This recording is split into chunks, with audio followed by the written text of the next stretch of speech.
Envy by Counterlogic Gaming. And we'll see a bit of the same here for the first few bans for the jungle and top laners. Bunch of power picks coming through, and these are pretty much tier 1 picks across the board.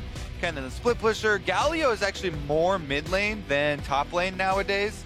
Still is definitely flexible, but getting that one off the board. And there's the LeBlanc taken away from Nisqy. They still do have, option of the Syndra, but I was very curious to see, how many of the old junglers who have tons of games on Rek'Sai are going to get back in here on the new Rek'Sai, where on 7-12, they've made up for a lot of the kind of problems with the ultimate, where it was easily dodgeable and people were even walking out of it sometimes.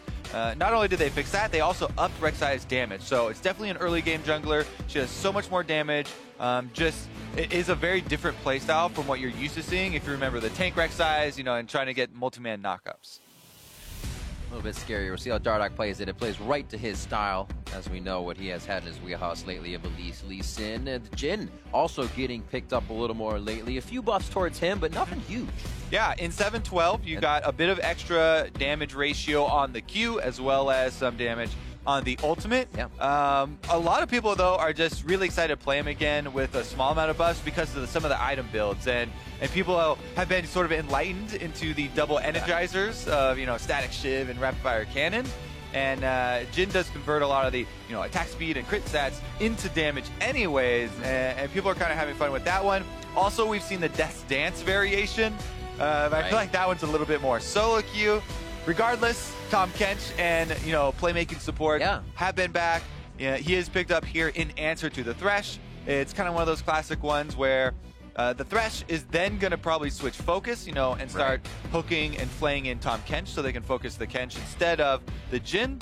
As Kench is very good at getting anyone else out of being picked. Envy as well with a great pickup of Varus Thresh to start Apollo and Haku off in the bot lane, making sure that, Apollo is up there on Freak's 80 carry list to get that bot lane going. Lyra's playing decently well in the jungle, goes for his Nidalee, and Envy's looking to start things off firing here. Yeah, it does look like some comfortable picks for Envy. Hakuo's Thresh, he's had a lot of games on that. He feels very comfortable. He's one of those solo queue Thresh players that put so much time into it. And the same for Lyra. He was one of the first in North America to use the Nidalee. Definitely I watched a little bit of Cuz from Korea and talked a little bit, but Lyra has done Nidalee multiple different ways, even Trinity Force and auto attack Nidalee. Mostly now it is back to the AP, but here we go. Some cross-map plays. You talked about maybe playing off that bottom lane and playing around Apollo and Hakuo and the success that they've had. Now Seraph on the Shen, perfectly set up to do that. Can get down there with Staying United. Also watching Seraph as well. The few games I remember of him, he kind of itemized very interesting for the game, and it did not help the team. Actually hurt a bit, so we'll keep an eye on what he's doing throughout the laning phase and actually what he's building towards to help the team. Shouldn't be too different on Shen, but he is going to go up against some damage. Jarvan has been locked in. Looks like this could be going to Darshan in most cases with that Rek'Sai in the game. Yeah, definitely going to think so. And the Jarvan nowadays, pretty good answer to Shen, I have to say, with the armor shredding, as well as very easy knockups to pressure the lane and then keep the Shen within range to be able to stop those ults. Huhi's Aurelion Sol. I think... Is this for the Ori lane play? So they have the triple ball comp, but yeah, who has let Aurelion Sol through for CLG late? Well, so that's the thing, right? It's always difficult with CLG because they will not just blind pick Aurelion Sol all the time. Right. Huhi will use it when he feels like there are good side lanes to roam to, like he can get kills, on the side lanes and into Nisqy, who is a new mid laner here in North American LCS. Strongest champ for him. It is, yeah. This is definitely going to put some pressure on him, especially on Cassiopeia, because you can't really keep up with the speed of the roams and the map pressure of the Aurelion Sol. So I'm very, very interested to see if, Huhi starts to make those early moves with Dardoch, because that's been one of the big strengths there for CLG, is trying to get both of those guys to work together in the early game. And Aurelion Sol just opens it wide up for a jungler. It feels so good when your mid laner is pushing from literally level 1 and dropping into the fog of war and looking to roam around. Like, the early plays are definitely a possibility here. And this is what kind of I wonder as well. The Tom Clench, is that going to click for CLG? We see that the Bard has been so big for so many teams. 4 or 5 plays, 100% win rates. Ole's got that, a few others, but they keep going for the Tom Kench. It can get around the map with the Aurelion Sol, but so can the Journeys, and I feel like that is what plays the Aphromoo style. With that being said, like as I mentioned, waiting for this Tom Kench to click, maybe they can get it to happen here. Yeah, everybody pretty excited about that one. CLGS has such a high priority on it. Yeah. Definitely taking their cue from Korea. And we shall see how Aphromoo and Stixxay stack up. Definitely a lot of kill pressure there. Don't underestimate the licks. No, do not. As we said, Kench will make you clench. Heading out to lane. It's like they tried to, CLG had a pretty big hit on what was going on with the jungle yesterday when they played Immortals. They tried to take Xmithie down. We'll see if they get in the face of Lyra here a little bit more than usual. All right, just going to spread out to the standard defense. Nidalee actually starting traps this time, so a little trick for you guys. If the Nidalee starting traps, it's probably going to be just a regular Raptor clear, and maybe she'll go for an invade after that, but generally, especially, I always go back to Cuz when I'm thinking about Nidalee Paz, the previously rank 1 jungler in Korea, but he plays a ton of Nidalee, and I always scrub his VODs. He starts Q when he's going for buff to buff invades. If he starts on his buff, if you see him level up the Q, then he's probably going to start on his on one of his buffs and go for an immediate invade into the opposite buff of the enemy jungler. He'll start traps in pretty much any other case where you want to get multiple traps on the Raptors, because the way that the traps and your pounce interact is that your pounce gets reset for everyone that you get to do onto one of these enemies with a trap on it. Doesn't matter now as they're getting invaded though. Darshan wants to grab some. Niski and Huhi going back and forth. This is actually a lot of pressure on Niski, as much as it obviously is on Lyra and what's happening in the jungle, because if they can get Lyra off course, he won't be helping Niski as much. Yeah, and look at that. They just defend his Raptors really well there. Yeah. Nobody was able to steal one away for CLG. Niski also got a very good trade onto Huhi here, and has blown the exhaust in exchange for that ghost that he used to get up there. So actually a very good defense for Envy. And you talk about putting the pressure on Niski early on in this game, Riv. He answered it pretty well right there, defending his jungler. Let's see if Lyra will return in kind and, gravitate towards that mid lane to try and keep this Aurelion Sol under control. Because people know, you give Huhi just a little bit of an opening early in the game, and it really does start to get out of control and snowball from there. But if you keep Aurelion Sol from snowballing early, then he becomes very, very weak later on. So that's the thing with Huhi, is we have that even lane and then clear and back, clear and back. Here they're looking to give him that option again by taking Niski out. And this was a Dardoch. Again, he's running an experience rune, which is something he did yesterday. Went for the 2 camps into Scuttle yesterday for his gank. This time it was just a standard 3 camp after the failed stop on the Raptors. But his presence in mid lane is kind of getting Huhi regaining control of this mid lane. And it's the thing we referred to in Champ Select, where you want to rely on this Aurelion Sol constantly having the pushing power in mid lane to then drop into the Fog of War, because that will make all your other lanes have to play much more cautiously, and, with the threat of Huhi's roam. Oh, he's been a fast early roamer. May have to be stuck in lane here. There's that pressure from Dardoch. Huhi finally gets the back after a few clears and says, Dark Seal, so I can get more out of these corruption charges, and we can stay in lane and farm it out. And the control ward. So he has a guaranteed one side of the mid lane that he knows will not have any vision for Envy, and he can sneak down probably, to bottom side to try and pressure Apollo and take out some of the strongest performing members of Envy currently.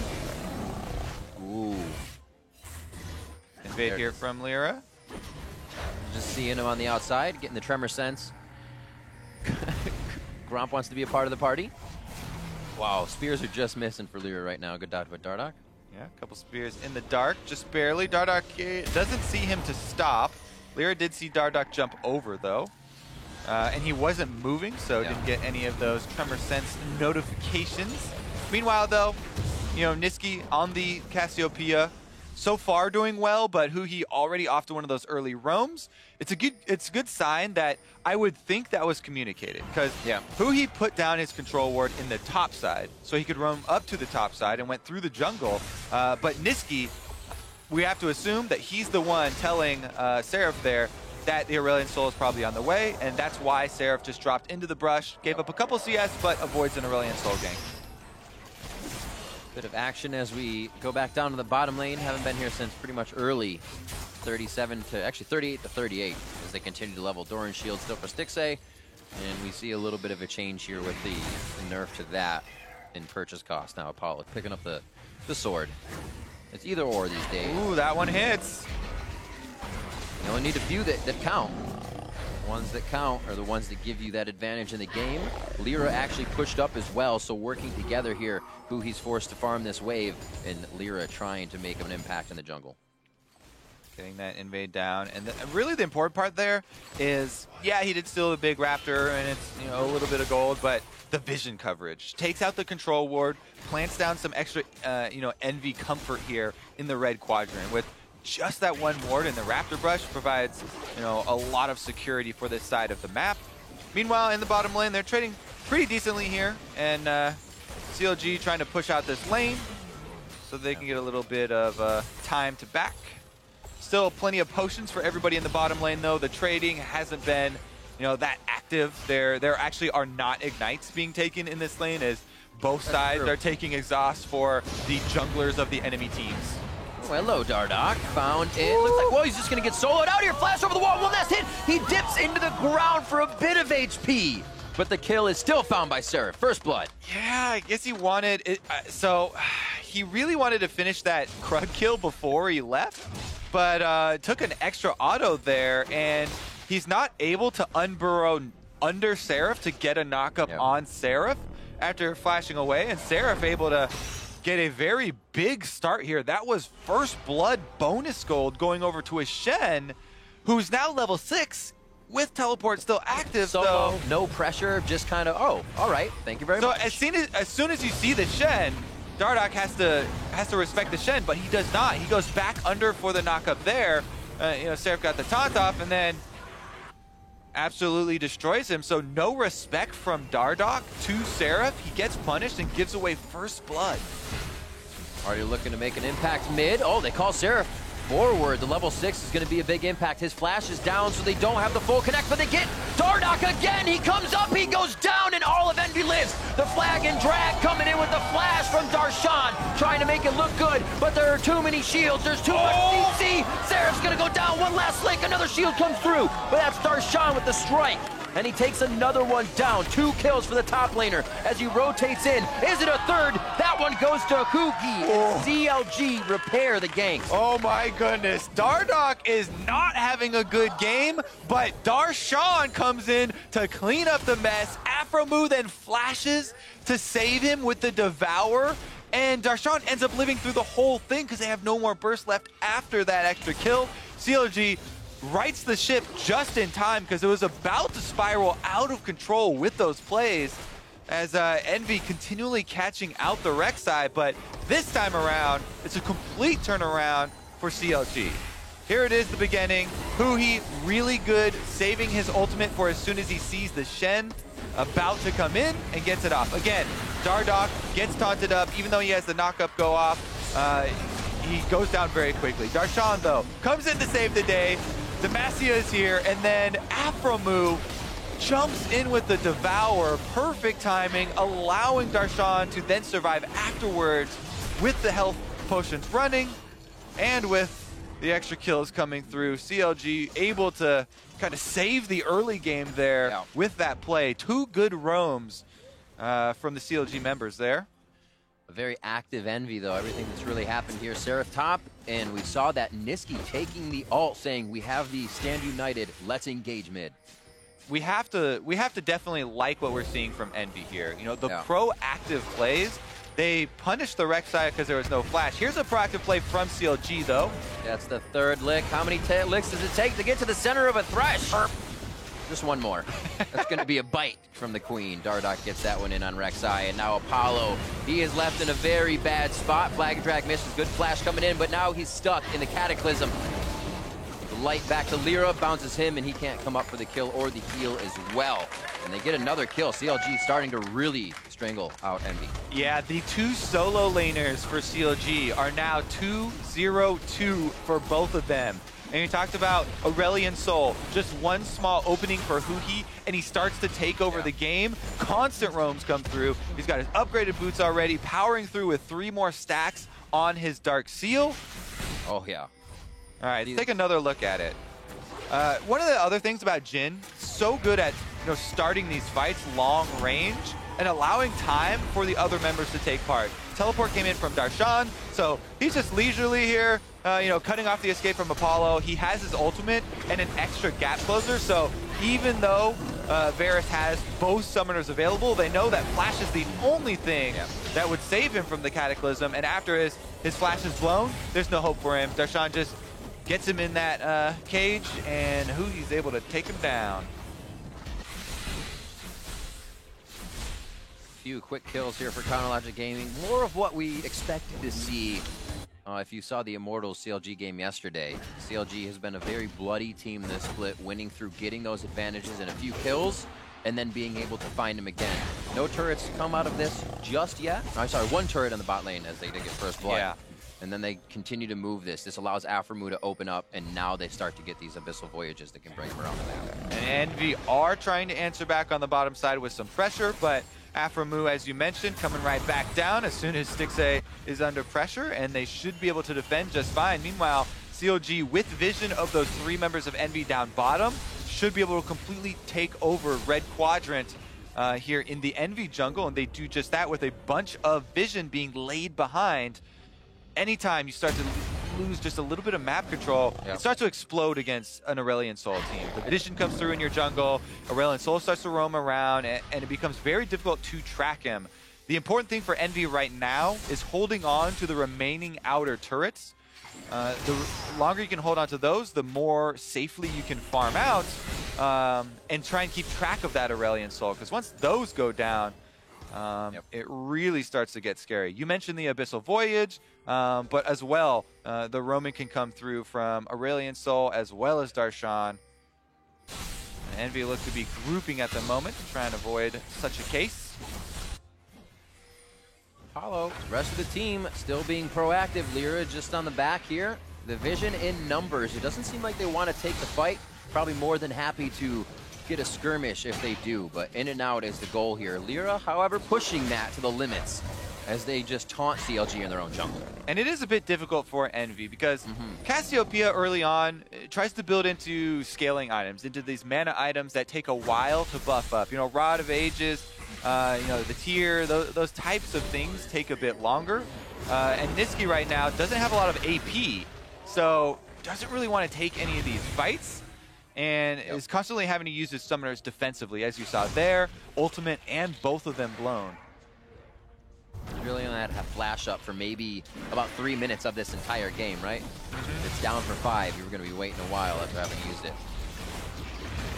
So Rift Herald over to Chronologic Gaming. No real movement here from Envy as they're coming out of base still. CLG is working very quick with open windows, and they're able to shut the door right on Envy before they even get into the process. Rift Herald goes as Dardoch absorbs the arrow. Much cleaner game plan from CLG this time. They're sticking to their composition. They've drafted for this roaming for Aurelion Sol. They want to take down these turrets. That's your #1 goal in the early game, is get those outer turrets, as we mentioned, so that you have more space to work with.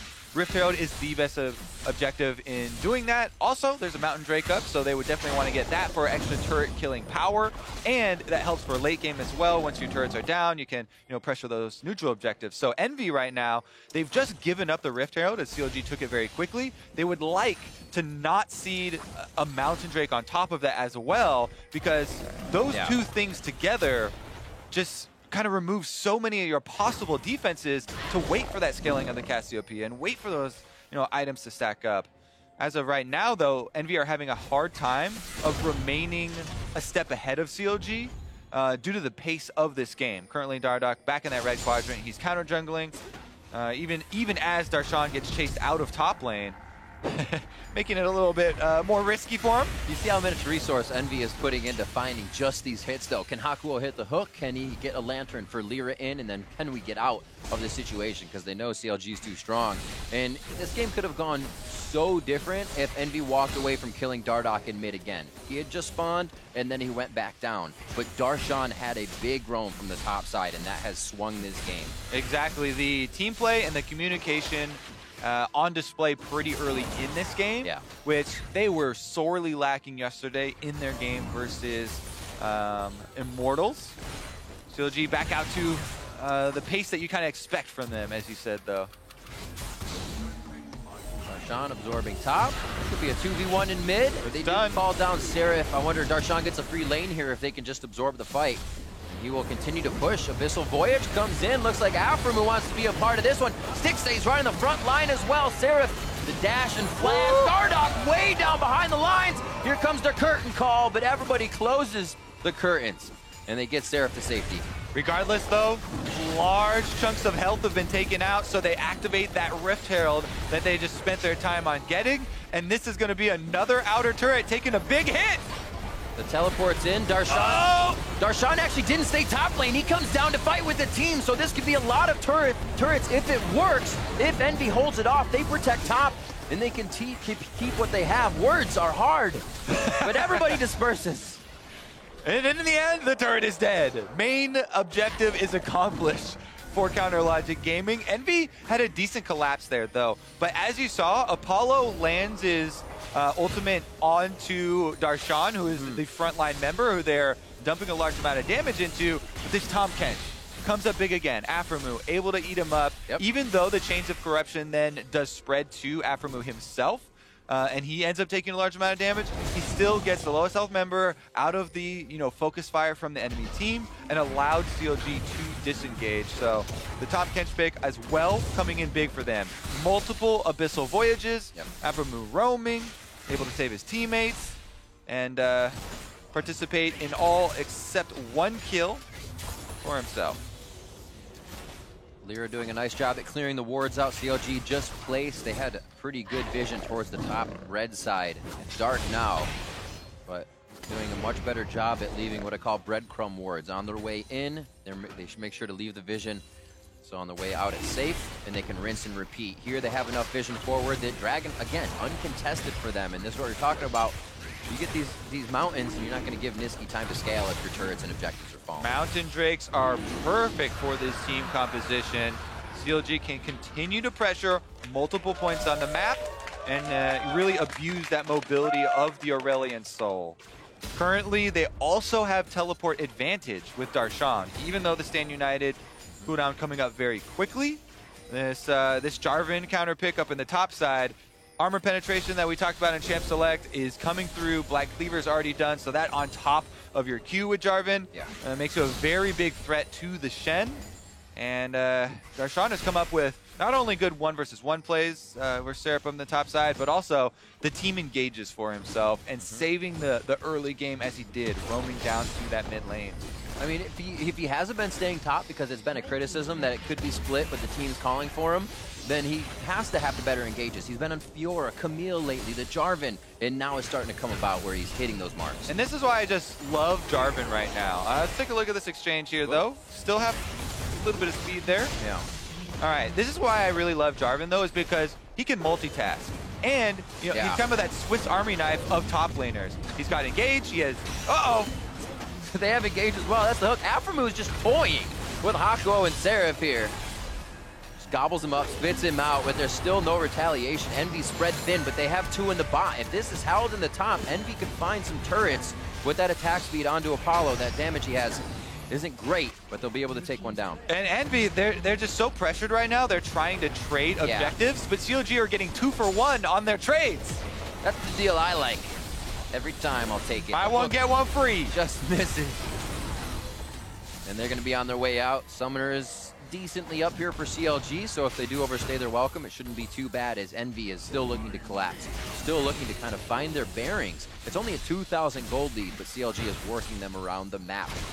Exactly. The thing that's scary is the map control that CLG are going to get with their turret advantage. There are no more turrets on the top side of the map at all for Envy leading up to their inhibitor turret. So the second push that comes through, which is already going to be informed by these deep wards that Counter Logic Gaming left through up there, is going to be very difficult. So Envy need to get out in front of it. They're trying to get some warding of their own done right now. And the Scuttle Crab will be a big boon to them as well. So far, everybody overloading here on the top side. Remember, though, that Darshan still has teleport, so it's a possibility CLG make a counterplay. This is where it becomes scary. You have not been on this side of the jungle for quite some time. You may have the wards, but it's only one way that CLG needs to get in.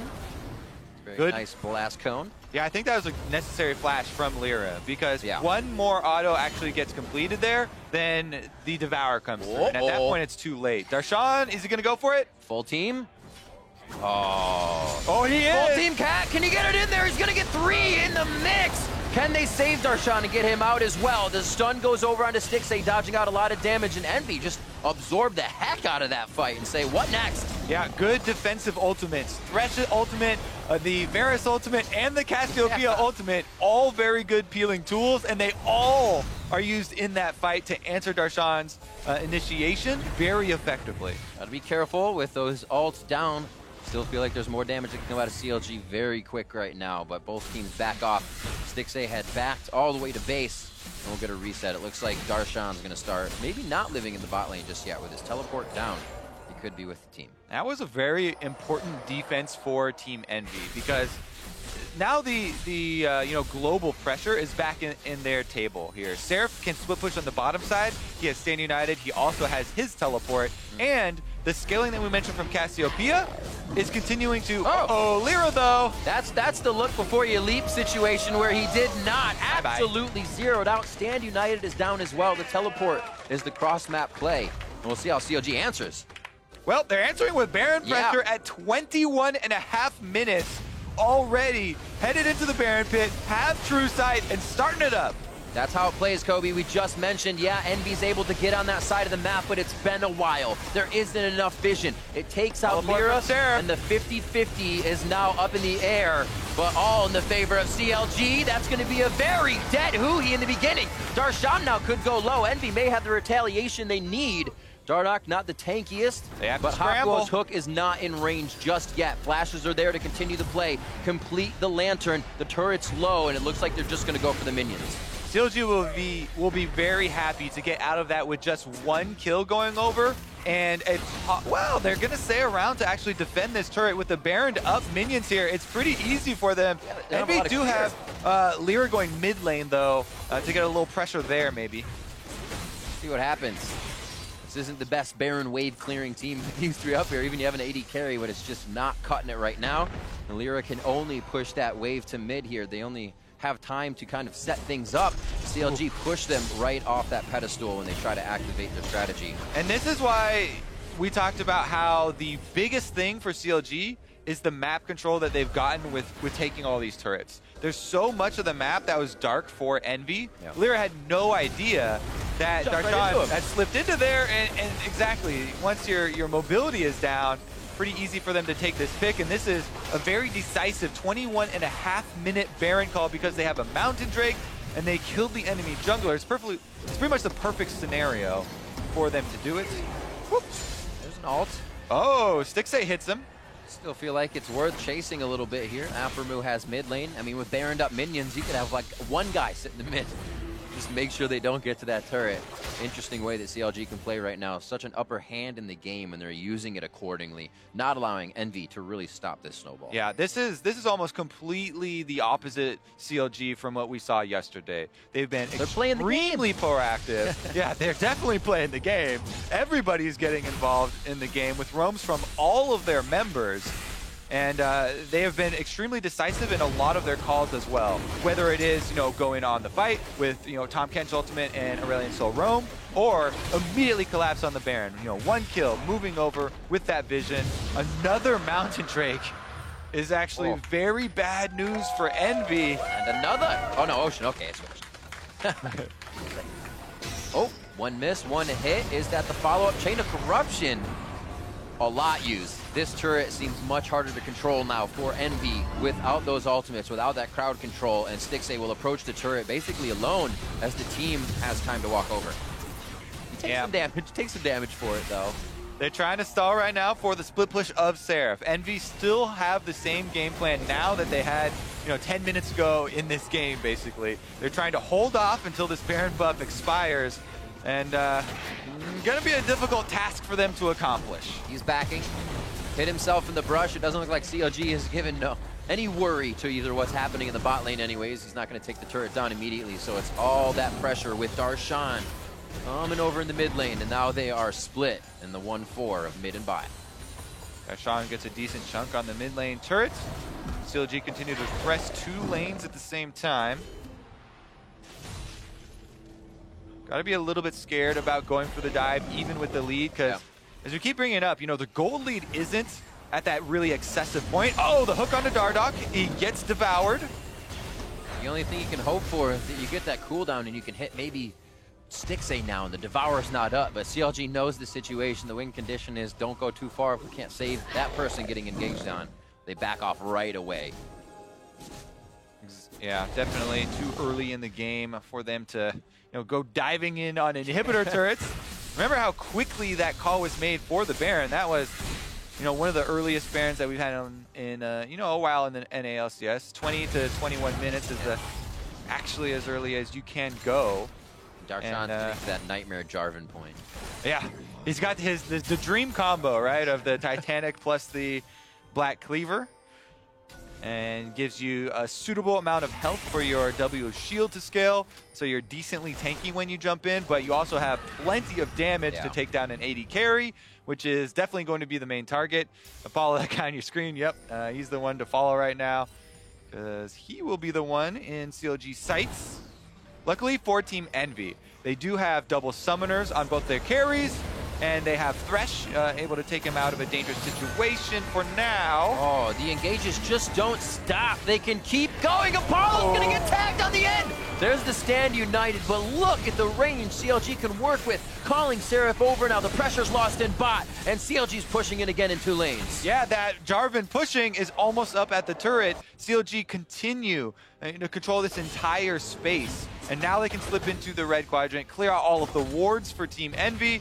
Baron number 2 is only 1 minute and 50 seconds away, which is reasonable for CLG to wait as long as they keep Team Envy pinned up inside their base, and the vision expires. Right now, Dardoch gets hooked in again, though. Always there. Always there. Right in the pocket.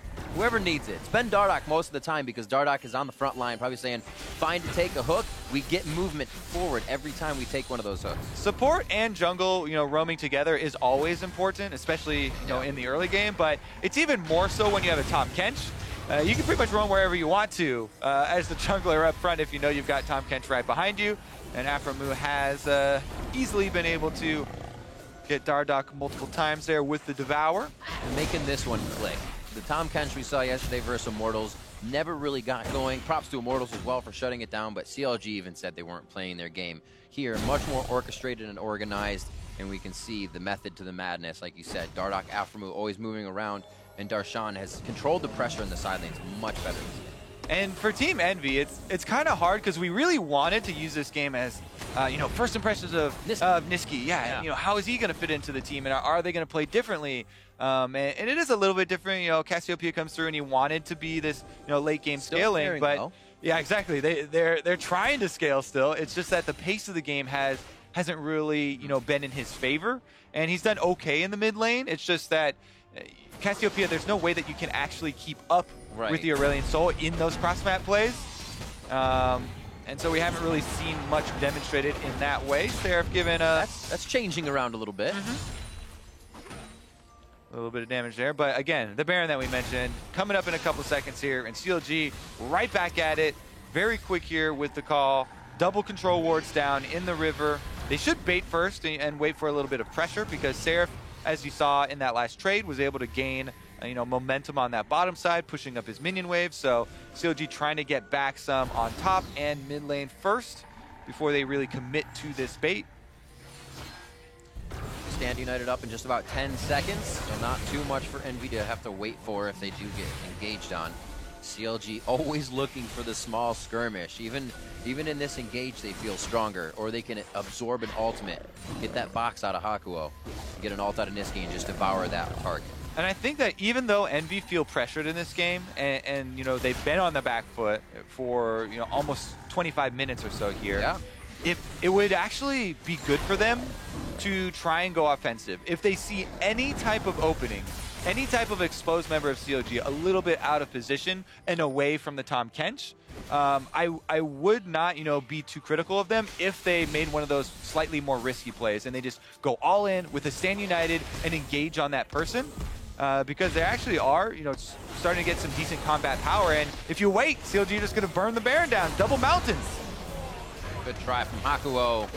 But again, we see this Envy team having trouble clearing. Oh, here he goes. So they're not going to be able to push, let alone try to take these fights. Nisqy tries to go for the double petrifying gaze. He hits his targets, but who's going down first? It's Apollo. Nisqy hit on the left side. Seraph's Embrace goes down, but so does he. There is just too much damage from Counter Logic Gaming. Lyra's on the back, giving out heals, trying to throw in javelins, but they're all doing it in retreat as Envy limps away. And CLG come up big, only losing Aphromoo. Aphromoo again starts off the team fight with the Abyssal Voyage, separating Envy and causing this panic and this scramble to come out. This is probably going to be a game-ending push with Baron already on CLG and only Lyra left alive. Dipping and dodging, gets himself to safety, but that's not one to protect an entire Nexus. CLG slowly working through the base. Okay. They're going to do it the finite way. They know how to do it. Take everything before we get to that next. Yeah, death timers, it's only 31 minutes, so they're still a little bit short, and double inhibitors are still going to be such a large blow delivered to the Team Envy squad here in game number 1. Backing out to just get even more. 3,500 gold in the pocket of Stixxay, 2,600 gold in the pocket of Huhi. These guys, it's too much money to even think about. Whoop. And they would probably have this dragon if they even want it. The Baron's used, they don't even have to waste time on it. But as they go towards bot and mid lane, maybe they take it on the way. We'll see this again. All right, the double mountain power burning through the Baron for CLG, and then Aphromoo comes in with Dardoch, even though they get nailed with the Cassiopeia ultimate there, and they get taken down eventually. Excuse me. The team fight, you know, played extremely well by the DPS members here of CLG. Huhi on the Aurelion Soul is just such a beauty to watch, the way that he zones and lands so many slows for Stixxay to get his damage out, you know, as the AD carry. Aphromoo with another devour. Fits him into the star! Seraph goes gazing, but he wants home quick. He gets out of that situation. CLG pressuring very hard as they make their way to the bot side here. Mid's already been pressured down. And it looks like the minion wave is there to help them. Darshan's going to help that make their way into the Nexus. All right, Baron empowered super minions are on the way, and CLG are knocking at the door. Knocking down the door. It's going to be gone soon. Hold the door. It's gone. Turned into kindling, the fire being started in Envy's base, I should say, by CLG.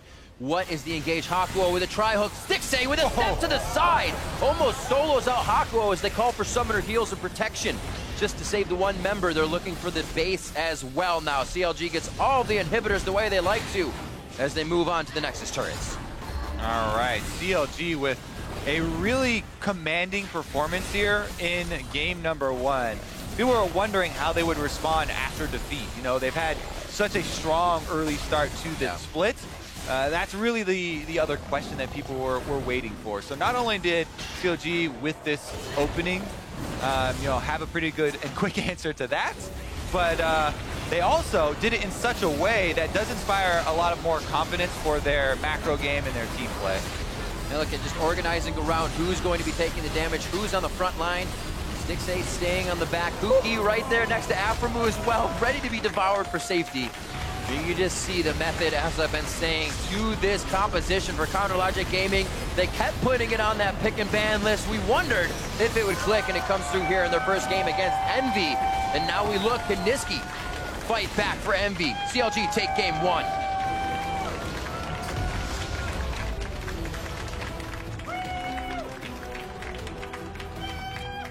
Game number 1, 408 Jarvan, 404 Jhin there for Stixxay on the bottom side. And of course the Aurelion Sol, as usual for CLG, creating so much pressure across the map with their roams. Take over the vision, and there's no safe place for Envy to defend. In the one moment, even before level 6, if he leaves lane, it's kind of just like alert on the entire map. He could be coming straight through lane. He could be coming over the wall through lane. The way they play that, Counter Logic Gaming puts everything you do on their timer, and it makes it so hard to come back or even scale like we saw Envy trying to do here. Yeah, and even though, you know, Dardoch did have some mistakes that they'll continue to look at and continue to point to with some of the more risky choices that he went, especially staying around for Krugs like that, that's just something where you kind of have to cut your losses and talk about it's very little gold there for the Krug, and definitely not worth that risk. Aside from that, though, he did kind of reposition to pressure earlier before that around the mid lane to gain the space that you need to work with Aurelion Sol to kind of have this game plan work. Relieve that pressure, give the kind of silver platter he needs to work on, and the rest of the team playing very well to boot. For more on that CLG victory, let's send it down to Dash and the analysts. Thank you very much, Riv. CLG bouncing back from their loss to Immortals last night with a Game 1 victory here over Envy. But the thing that jumps out to me is Envy forgot the #1 rule of playing against CLG, which is ban Aurelion Sol. Why is this champion still getting through Champion Select in the hands of Huhi? It's just because it's not like a meta champion, and, you know, you feel bad banning it in the first round, then the second round, you're kind of like, there's some other things we can ban. Yeah, and I mean, they're obviously trying to get, like, a good top lane because they wanted Shen, right? And if you want to play Shen, then you want to ban out some of the really lane-dominant champions. Like, Shen into Fiora is brutal, Shen into Jace can be pretty brutal, right? So they're trying to really enable their top lane, but it's that give and take. And, you know, the reason it seems to always get through, or not always, but sometimes can, is that CLG has very deep champion pools and they can play a lot of styles. So it's honestly a hard decision, even though he's so good at it. That said, usually there's a little bit longer of a buffer between when you need to get reminded that, yes, Huhi will smash you with Aurelion Sol. I think we saw it week 1. Usually that buys like 6 weeks. Yeah, 3 exactly. games now, or the season or something, and he performs so well on it every single time. But back to your point around deep champion pools and specifically that top lane matchup, we saw Darshan jump for the J4 into the Shen matchup, and in all seriousness, that matchup in the top lane was a large factor in swinging this game in favor of CLG. But not in the, I smashed you in lane kind of way. The fact that when you pick Shen, usually, okay, I'll be even in lane, hopefully, and then I'll go make map plays and map get my advantages, but it's actually Darshan who was able to get on the map and make the biggest plays for his team, and it's pretty impressive to see that on a champion who doesn't naturally have some kind of global ability that enables him to make these kind of plays. Yeah, exactly. You're down 1 global, and he still made more map plays, and I think this is something that I just want to talk about with Darshan, and we'll show those replays. You know, in general, is the fact that he roams and he takes his advantages from lane and uses them so well on the team when he's playing tanks, when he's playing fighters, such as Jarvan. I think he's exceptionally good at that. I think that for the same reasons that he's so good on these sorts of champions, he sometimes falters on the split push champion, where you should be more greedy, you shouldn't play for the team, but here he actually saves his teleport, walks all the way down on the roam, and is able to get a lot out of it. And it's because he's out of lane early. He's already going for Skull Crab control. He's always in the enemy jungle for vision. Always threatening the roam. Always threatening the roam. And so when this fight breaks out, he's actually only halfway down river, and he's like, all right, I can just run the rest of the way. And because he doesn't use his teleport in that, he's able to join in this bot lane fight while the Shen is down. And because Seraph actually used his TP to get back to lane. So he goes for a greedy teleport. Darshan does not play for the lane, saves that teleport. They come down. Not only do they get 2 kills, they end up getting the first turret off this as well, and this was such a big turning point in the game. Yeah, it was absolutely huge. As was mentioned last night, we saw him on the Fiora to an unsuccessful degree in that he wasn't able to become that split push monster, kind of adjusting today, going more towards that fighter, grouping up with the team, and really propelling them to the advantages they need in order to win this game. But I guess my question to you, Azael, is does that mean that CLG should be, focusing in on compositions that don't demand Darshan to be a split push threat? So what I would say is it's a shift in play style. I think that Darshan plays mechanically very well on champions like Fiora. I think he's really good at it. But we don't know, is it Darshan saying, okay, I'm going to go group and we'll kill them, or is it the team calling him down? Because if the team is calling him down, you cannot blame Darshan for that, right? But either way, they need a paradigm shift. They need to allow him to play more greedy. This is similar to what we heard Aframu talking last year about Huhi, where Huhi gave up too much for the team sometimes. If Darshan is on Fiora, he does not care about the rest of the team. He should play only for Darshan most of the time and really try to get himself ahead ahead. So I think they can play both styles, but they need to change their team play style when they have him on the split push. And I think it is worth,